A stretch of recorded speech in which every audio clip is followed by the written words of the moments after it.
গরমে হাঁসফাঁস করছে ছোট্ট চুচু। রোদে তার নাকটা লাল হয়ে গেছে।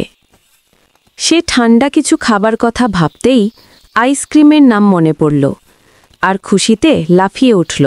চুচু লাফাতে লাফাতে পৌঁছে গেল রংধনু আইসক্রিম দোকানে।